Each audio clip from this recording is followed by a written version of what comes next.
Prepare yourselves for an evening filled with paranormal, special guests, interviews, haunting stories, creatures of the unknown, and tales that will chill you to the bone. Brought to you by the UPRN Network and Pittsburgh Paranormal Society. Take a walk into the night with Shawn Kelly.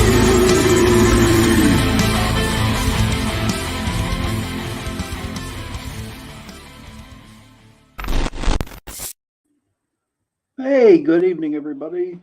Welcome to my show Into the Night with Shawn Kelly. How is everybody doing today? How was your week? Tonight, we're going to have something special. Last month, I did a question and answering, with my audience. And I want to hold one of those tonight, and just think, just ask any question that you feel. I mean, I'm opened up for anything. We had a wild show on Chasing Prophecy, the last show, and I don't know. For me, hey, hi Nicole, how are you? Thanks, hon. That's my friend Nicole. She has her show on Tuesday nights at 7 p.m. Eastern, Guiding Echoes. And she's a beautiful person, got a good personality. She's a good everything. She's an angel. She's really an angel. And I'm glad she's my friend. But yeah, it was a crazy one last show. We had, another UFO people who were part of MUFON and that did investigate, and I like I said, I'm blushing now. See the red? But I don't know. It's like I've been in radio for 3.5 years now, and whoop, there you go. That's an alien. I'm getting probed by aliens because they're making my face go away and stuff like that. I don't know. But I know for me being on the show, we've had many, many, many ufologists. We have many people who have been abducted by aliens. And I thought I knew some stuff, but I tell you what, I don't know a lot. I don't even think I'm treading water on the UFO deal and the alien bit, because God bless him, John Ventry. I like him. I love him to death. He's a great dude, very knowledgeable. And but I get confused. There's always more to learn. That is so true. That is so true, Nicole. And like I told everybody last week, I am going to retire from the paranormal field November 1st. And so what I plan on doing is writing a book and sharing my experiences, do some speaking engagements, whatever comes. I want to really concentrate more on radio, podcast, stuff like that, hold different seminars or whatever. It's time for, the new blood to come in and start doing it, and it's great. It's really, really good. I started the group back in 2006, and it's 2022, and there goes my earpiece. And so, and I've seen a lot of people just really excited about it. But it is my turn.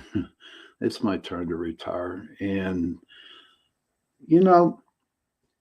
I'm grateful for that. I want to have a gratitude show too tonight.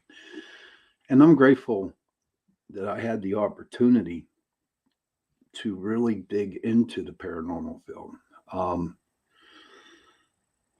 I met a lot of wonderful people. I had a lot of wonderful people in my group. and it took me places to where I never thought that I would exist, would have even known about, you know.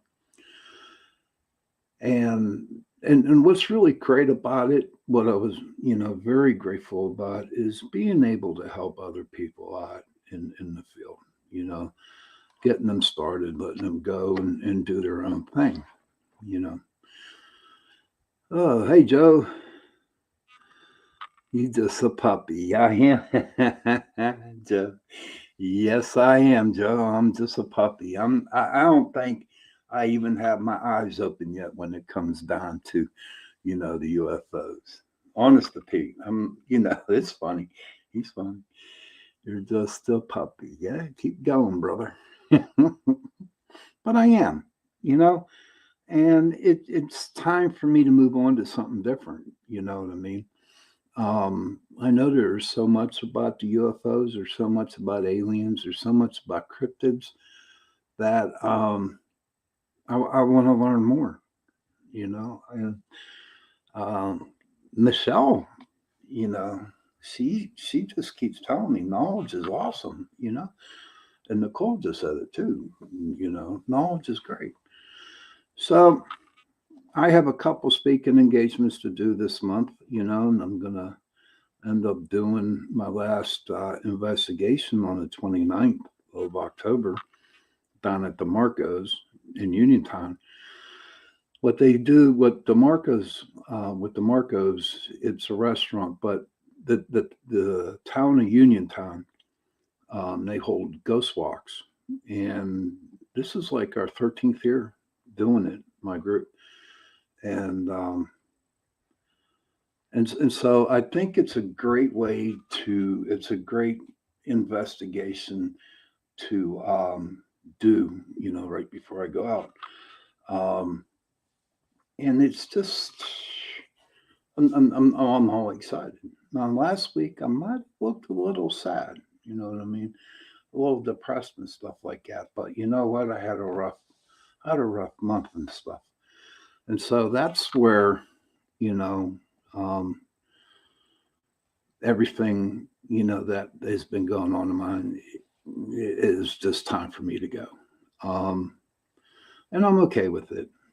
Um, I it wasn't like that. I automatically made that decision before.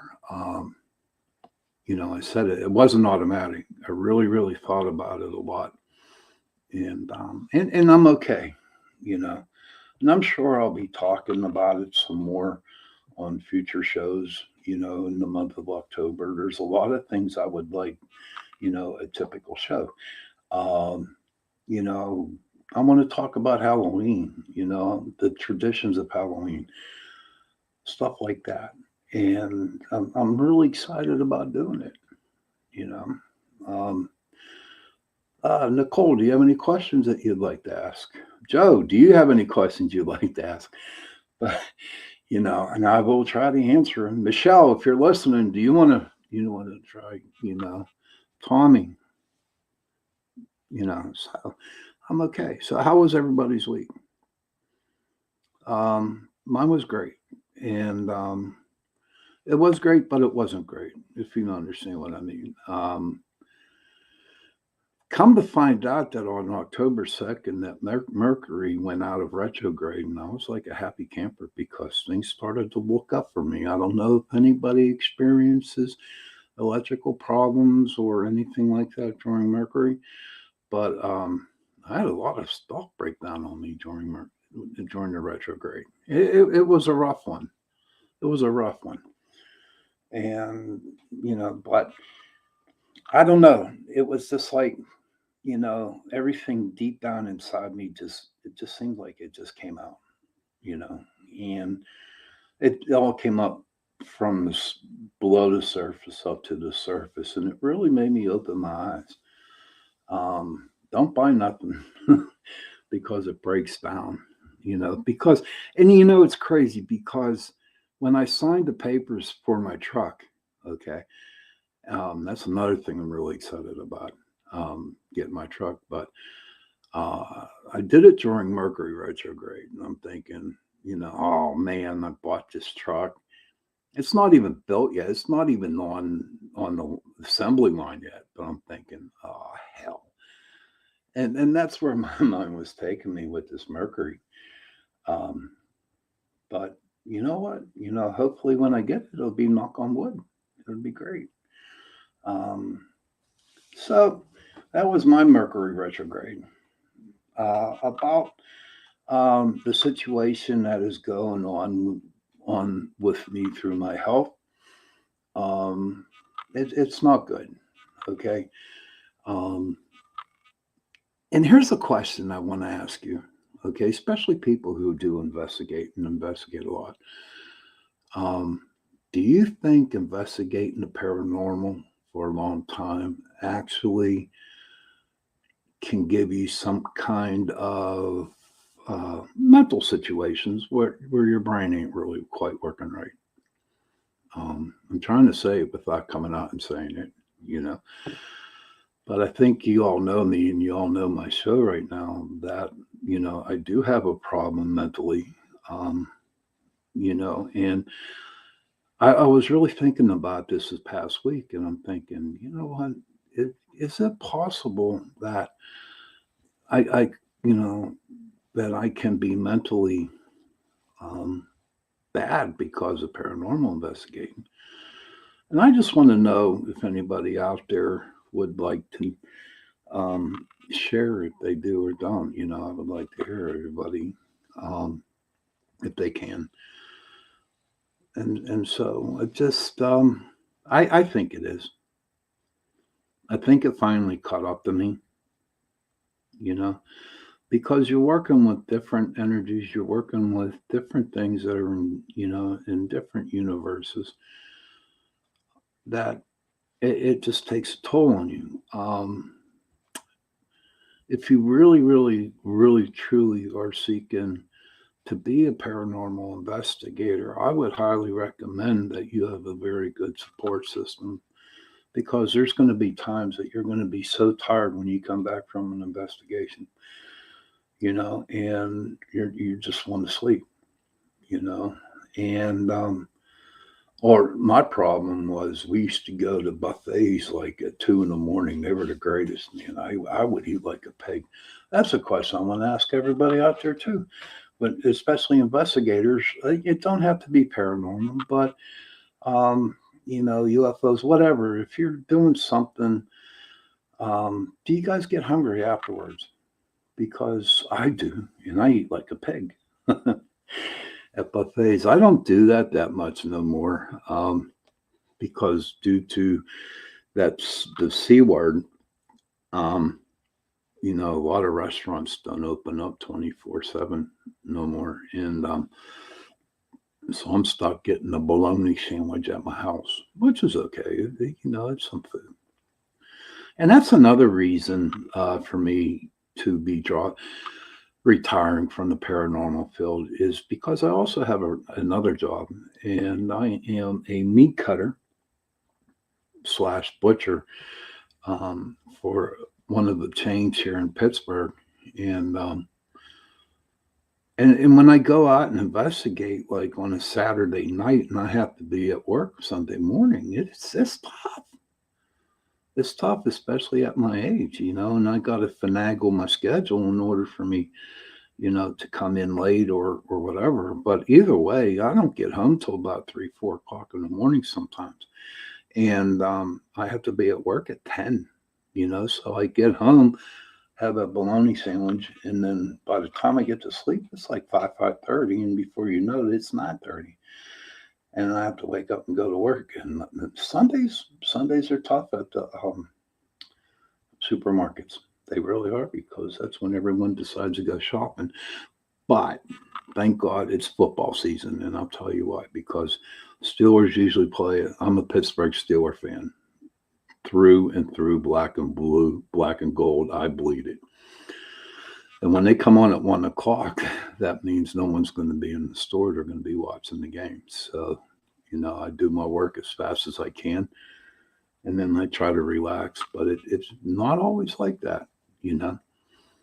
So when I first started the paranormal investigating, my God, I'd go out every Saturday. I didn't care when I worked. I mean, life was just, it was just great. Going to a cemetery, going, walking down a bike trail, um, just out with people who enjoyed the same thing. And the coolest thing was, at that time, they didn't have all these big equipments that they use now. You had a VHS recorder when you went out, when you were out investigating, and then digital cameras just started to come. And I remember the first digital camera I got was a 4 megapixel, and I was excited about that. That was great. Oh, I got a four. I got a four. And all of a sudden they came out with an eight meg, and then they came out with a 12 meg. And oh my God, it's just like buying the holy grail of cameras. You got a 12 gig, uh, 12 gigabyte, whatever. I forgot the word because I'm tired. But so I got my 12, and we would take 300-400 pictures every time we would go out. The camera kept on going. And then the next day, you just sit down at your computer and you just look at each photo that you took. And if you see if you got something, and see if you don't. And what for me was, if I took 400 pictures and I got one very good picture of something that was paranormal, I'd been happy. You know, don't get me wrong, I didn't get everything all the time. There were times I'd go on investigation and not get a dang thing. And I'm looking at 500 pictures and I don't pick nothing up, you know. But it's something that I enjoyed to do. Um, a lot of people ask me, why I started it, the paranormal investigating, PPS and stuff like that, because at that time when I started, taps were on. And, so that was like the really biggest show going for ghosts. In fact, I think it was the only one going on. And everybody thought that, they asked me, they said, Mom, did you start PPS because of taps? And I said, nope, nope. The reason why I started paranormal investigating, because of February of 2006, I went up to Gettysburg and I took one of them little ghost tours, you know, and it was fascinating. And I know, the tours that you go on, different places in Savannah, Gettysburg, Antietam, wherever, that they're just like urban legends, stories and stuff. But it kind of like intrigued me. So what happened was, the day next day, I was up there for 3 days. I really love it up there. I mean, sometimes when I would go to Gettysburg, it was like, I'm home. I'll be coming in 30 East, right, 30 East. And, the first time, and when you pull into something, you feel like you're home, and that's how I felt when I saw the first monument. I was like, I'm home, and it just gave me that, a, a feeling, even though it was a really, 3 day bloody bath war, between brothers and Union and the Union and the Confederates. But it just seems like that it had this some sort of peace over it. It was a real peaceful, easy feeling that's on by the Eagles, and that's how I felt. It just felt, and that was a long time ago. And even to this day, when I do go up to Gettysburg, I still get that same feeling when I walk on the battlefield. I get that feeling when I walk through town at, midnight. Because up there, especially during the week, there's not too much traffic. And what's crazy is, a lot of people ask, well, why do you walk into town at midnight? Aren't you afraid? And I'm like, no, I'm not afraid, because you have to remember, during the Battle of Gettysburg on day one, the Confederate Army, pushed the Union soldiers through the town of Gettysburg.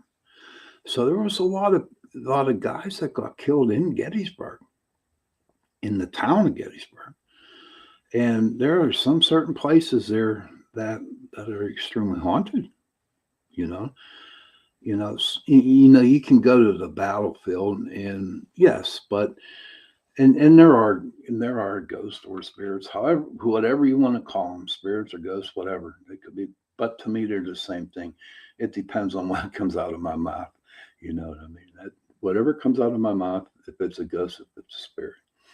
But I would go into the town of Gettysburg around midnight, 1 in the morning, and it it still had that calm, presence, that calm feeling, you know, the easy feeling. But I saw a lot of shadow figures there, darting in and outside the house. Especially, I want to say it's Steinway Street up there, but they have the old Gettysburg houses that were built back in 1863. There's some of them are still standing, and what's really cool about it, you can actually still see the bullet marks that are in the houses, in the bricks up there. But yeah, I got a lot of paranormal activity happened to me. It's not like I got it on film. And that's also I wanted to tell you too. You know, not everything's going to show up on video or digital pictures or whatever, EVPs, whatever. 99.5% of the time any paranormal activity happens is when you experience it. Okay. When you experience a paranormal situation, then ghosts and spirits and whoever exist. You know, so I had a lot of experiences with it. You know, but I also met a lot of good people up there in Gettysburg too, and and they do investigate a lot. And whenever I go up, I'll go on an investigation with them. And it's like 3 or 4 hours. You know what I mean? Just going out to different places up there. You know, um, but that's the biggie for if you want to be a paranormal investigator, you have to remember one thing. You're in a highly stressed is that you're not going to get something all the time, and you need to prepare for that. You know what I mean? Um, and it might be disappointing. You might not, nothing happened to you. And, but that's something that you have to take in consideration because all jobs, all hobbies have different things. It's like when I prospect gold, I know if I go up north in Pennsylvania, I'll go to a creek and, I mean, the gold is like wee tiny. It's like bits. They call it fly poop. And I know I'm going to get fly poop when I go up there. Now, if I go out west, you know, into Ohio, Indiana, Michigan, Idaho, stuff like that, which I plan on doing because I got my truck and I'm retiring from paranormal. But, the gold gets bigger. And speaking of that, and I'm jumping all over the place here tonight, and that's okay because it's my show and I like to jump all over the place. Now, I go to North Carolina and Virginia to prospect gold, and I did, I got some gold from down there, but I also buy pay dirt from like Alaska, California, out west, Arizona. And here's what's really crazy about that I have, found out. A lot of your gold that is on the East Coast here, okay, it's about 20 to what 18 to 22 karat gold on the East Coast. You go out on the West Coast, Nicole, I don't know, maybe you should start gold prospecting. But out on the West Coast, that's like between 14 karat up to 18 karat. It's just like kind of crazy. But we got prettier gold here in the States here in Pennsylvania and on the East Coast. Like, but hey, I'm looking forward to doing that. You know, if you can, like, here I go, jumping back to paranormal again. All right. Um, if you can just sit and if you can actually sit in a room with the lights out, talking to something that is not there, and being okay with that, I think you'll do just fine. Is there any questions out there that anybody would like to ask? Um, feel free. Is there a topic that you want to bring up? Feel free to bring it up. Um, so that's what I plan on doing. Like now, you know, like the Appalachian Mountains, that is intriguing to me. Okay. And I've been reading a lot about the Appalachian. I don't know, is it Appalachian or is it Appalachian? I don't know. Um, so I don't know what it is, but I read all the myths, all about, the lore of the Appalachian. It's just, they're beautiful mountains, I'm telling you. But the lore, I still want to learn something about that. Will I go out into the mountains? Hell no. I'm from the city. I'll take long drives and go to a certain place on the trail. But and just check out different areas of the trail, and see if I can find a dog man. Okay. Or see if I can find the Bigfoot. I want to go, I want to do these things. And you know what? I can do them and I will do them. And I'm looking forward to doing them. So I'm all excited about that. So someone came up to me today, and here we go again. Not today, but like about 3 or 4 days ago. And they were talking about my show. And they asked me, do I believe in fairies? Do I believe in elves? Mystical things, and I told them I do. I don't know if anybody out there, believes in them. Feel free to say something, put it in the chat room, so we can talk about it. But yeah, I do believe in fairies. Hell yeah, I do. I've had a couple of experiences with it. One with my son, with my son. I'm sorry, and and I've told this story over and over and over again, and I'm going to share it one more time because it means so much to me, because it was something that I did with my son, you know. So I divorced my wife, and I was living in an apartment over in Pleasant Hills area. And here, when we moved in, they had these gardens, no fruit, no vegetables in it, but they were growing plants in it. And so one, like, it was in April or May.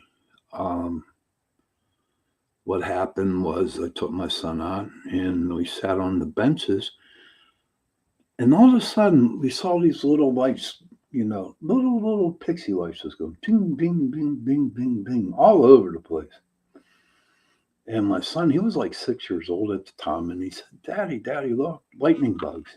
I'm like, yeah, they ain't lightning bugs. It's kind of early for lightning bugs. But they were zinging. So the next morning, we wake up and he wanted to go out to the garden again, and we're sitting there and there's a perfectly mushroom circle. And people call those fairy rings, you know.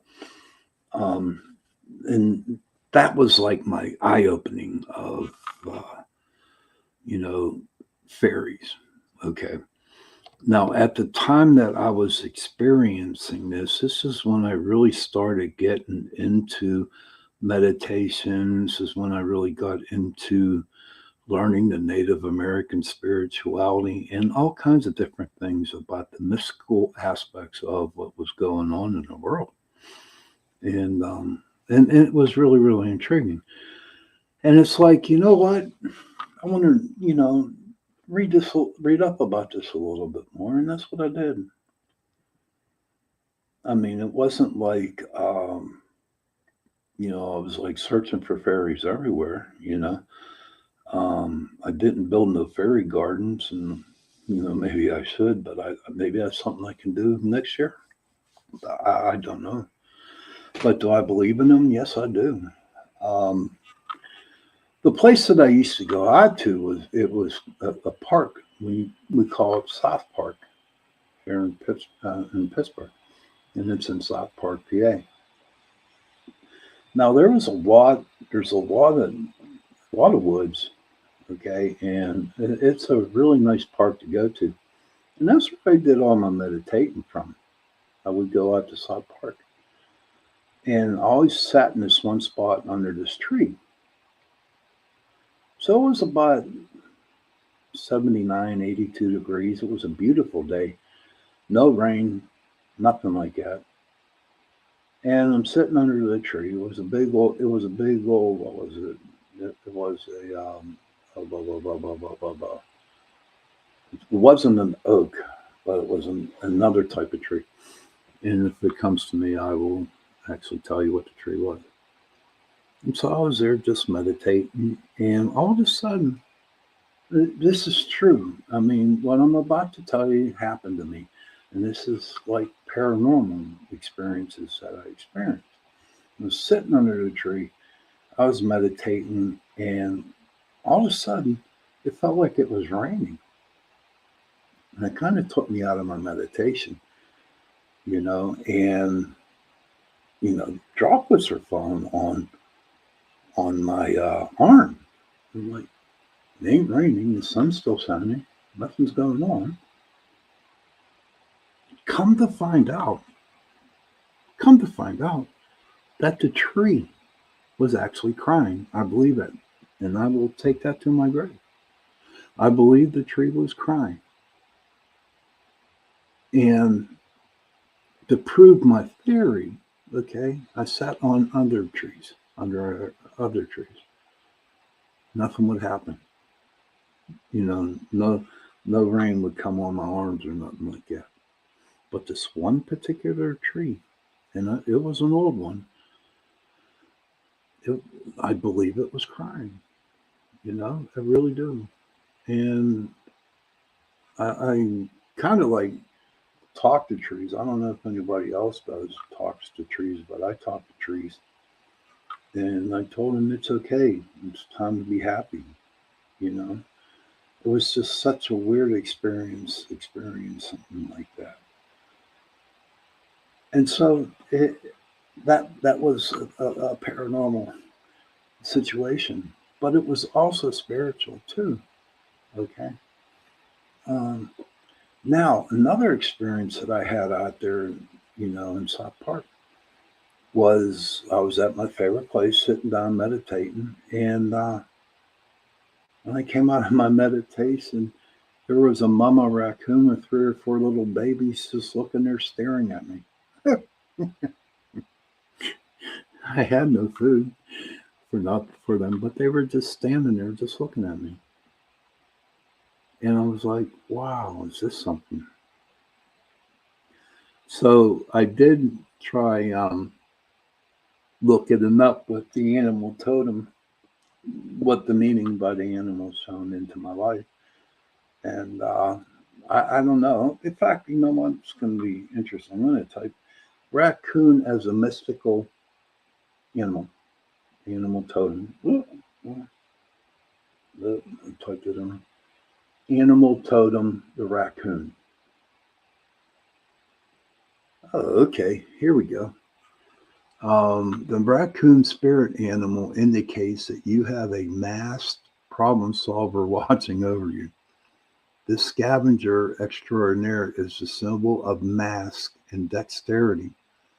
The word raccoon, according to some, may have come from the word arcanum, whatever now that means, meaning hand scratcher. And what else does it have here about the raccoon? Um, there's a lot of stuff.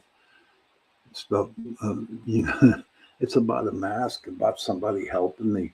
And you know what? At that time, you know, And it kind of like signs what was happening to me at that time. Um, was that I was just learning how to meditate and learn the metaphysical field. And so, yeah, then there were people there watching over me. But more about the experience I had with the raccoons just coming up and just looking at me. I was like, that's cool as hell, you know? I mean, there were times I were out there and when would be out there and deer would actually walk up to me, and just stare and look at me. And then I come to find out, somebody taught me, they say, if something like that happens to you, okay, you know what? You got to ask in your question, ask them, what's my message? Or hello, or greet them and wish them well, whatever. But say something to the animal. And if you really listen, okay, a lot of people say that's your subconscious, that mind that you hear in the back of your head.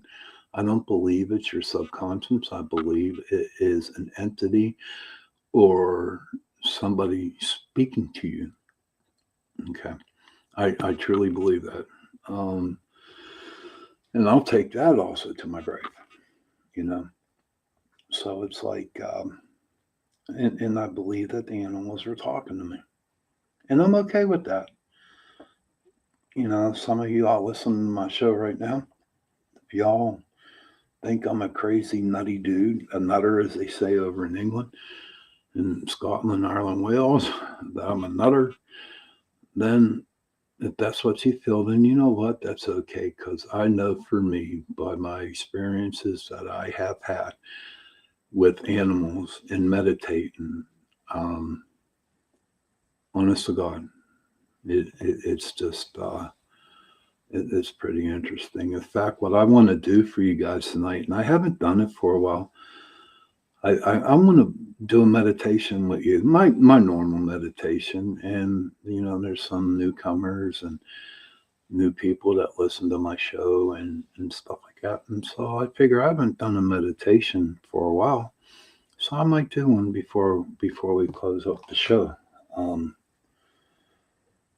so that's basically what's happening right now with me. Um, we did the Hinsdale House. I have so much going on in the month of October. I am speaking, I think, up in Monroeville at some kind of. I'll find out more tomorrow about it. I'm speaking up there on October 8th and 9th. I'll be out in Penn Hills the following Sunday. Um, there's going to be a round table with Oakmont Paranormal Society and a couple other paranormal groups. The heads are going to sit around and we're going to talk about it. It's a 2-hour deal. And then I know on the 22nd of October, I'm going to be down in Charleroi at Tim's Secret Treasures. What in Ronda's, he does a great job, and I've been going down there for a lot of years too.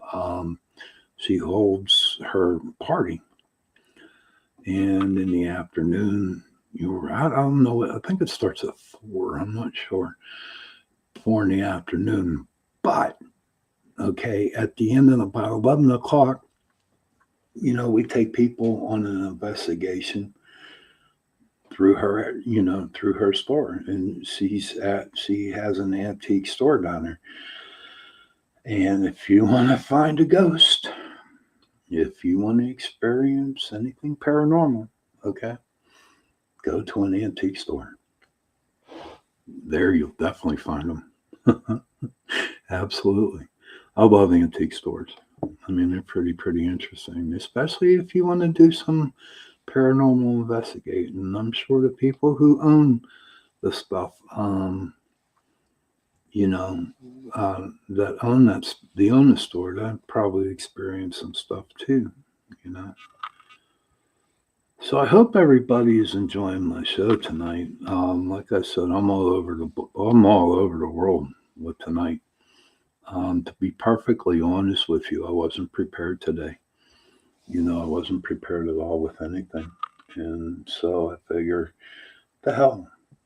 I have this philosophy that I believe that whatever you're supposed to say, you're going to say it, you know? So whatever I told you tonight, okay, whatever I shared with you about my life, and my situations or whatever was going on with me, I had to say that. But it's getting about what 10 more minutes, and I want to send everybody in on this meditation. Joe, if you're listening, you can go to the other room. I don't want you to fall asleep, but make sure you're back in about 5, 6 minutes. Um, but what I would like everybody to do, and it's going to be a my simple one. It's real simple. And what I'd like you to do is to close your eyes and completely clear your mind. So go ahead, start doing that.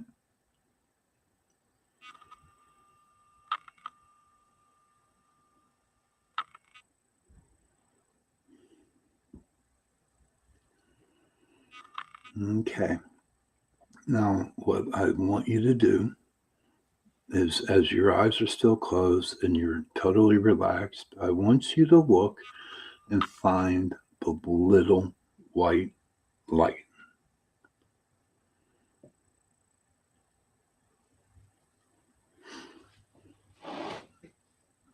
I hope to everyone's seen the little pinpoint lights. It's a little pinpoint light, And what I want you to do is I want you to start walking toward that light.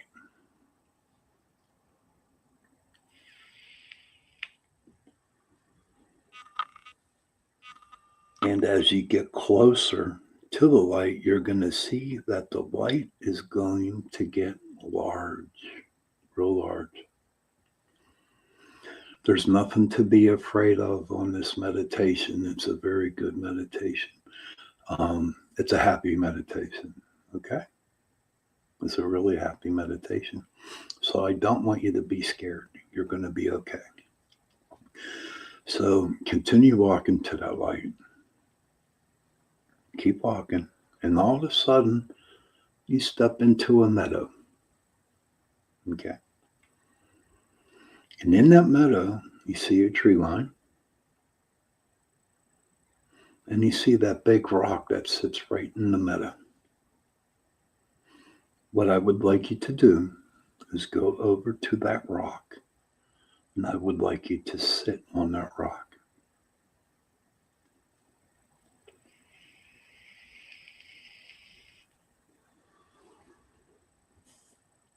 So everybody's sitting down on the rock. That's good.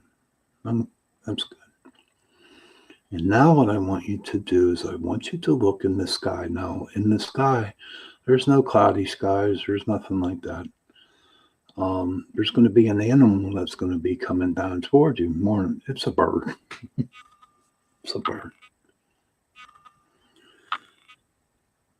And when the bird comes down to you, it could be an eagle. It could be a little sparrow. It could be a UFO, whatever. But something's going to come down. A bird. I like birds. So it's going to be a bird. And what I want you to do is get on the back of the bird. And that bird's going to take you on a flight. And you have to learn to trust that bird. That bird's not going to throw you off. That bird is like, I want to say, like your guardian angel. Okay. So let the bird fly. We'll let him fly a little bit. But open your eyes. Open your eyes and see where the bird takes you. Just keep feeling the air coming across your face, that you see the sun, that you see the beautiful sky. But also look down too to see what the bird has to show you. It could be a lake, could be, someplace that you need to go to. It could be someplace, anywhere, wherever the bird takes you. Just watch the bird. Okay. We'll give it about a couple more seconds.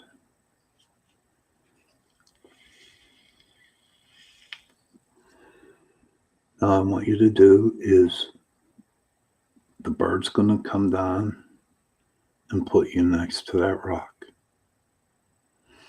And you're going to get off the bird and you're going to thank that bird for giving you a message where he took you to. So give a 30 couple seconds for that. And I want you to thank that bird.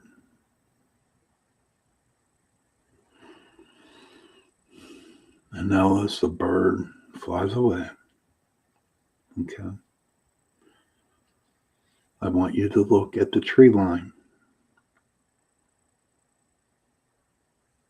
Look at the tree line. And I want you to see what animal comes out of that tree line. Could be a deer, could be an elephant, could be a tiger, could be a wolf, could be a bear, a little squirrel, a little mouse. And just look at the animals that come out. And make sure, you remember what came out to you. Now there's going to be, as you can tell, that the animals are coming out, but there's going to be one animal that's going to walk up and meet you face to face. Now I don't want you to be scared, but the animal's not going to hurt you. And when that animal comes to you, okay, I want you to ask that animal, what is my message? And listen, listen to the message. Because everything that's brought to you, okay, is a message. Anything that comes to you has a message. Okay, so now I'm going to count 3 on back, and on 1, you want to wake up. Are you ready? 3, 2, 1. You're back. And welcome back. Now, I could have gotten a little bit more deeper into that meditation, but I was really, running on seconds and minutes, because of the show. But what I wanted you to do is, to see for yourself what a real simple meditation can do for you. And I hope you enjoyed it. I also make a suggestion too, that the animals that you saw, that you write them down on a piece of paper, and I want you to Google, what that animal totem meant to you. And then it's going to be crazy, because as you look at write down the animals, and you understand, they tell you what that totem means. There's your message for you. But it is getting close to the witching hour. And before I go, I want to thank everybody for listening to my show tonight, or Joe being in the chat, and also Nicole being in the chat. I really, truly appreciate it, and everybody else who was. It's going to be a good week, okay? It's going to be a good week. And you know what? Maybe next week I'll be prepared. But tonight I wasn't, because so much stuff was going on in my brain. So, like I say at the end of my shows all the time, parents, please go up to your kids, give them a hug, and tell them that you love them. And children, please go to your parents, give them a hug, and tell them that you love them. Because that 3-word sentence, I love you, goes a very long way. And on that note, good night and happy hunting.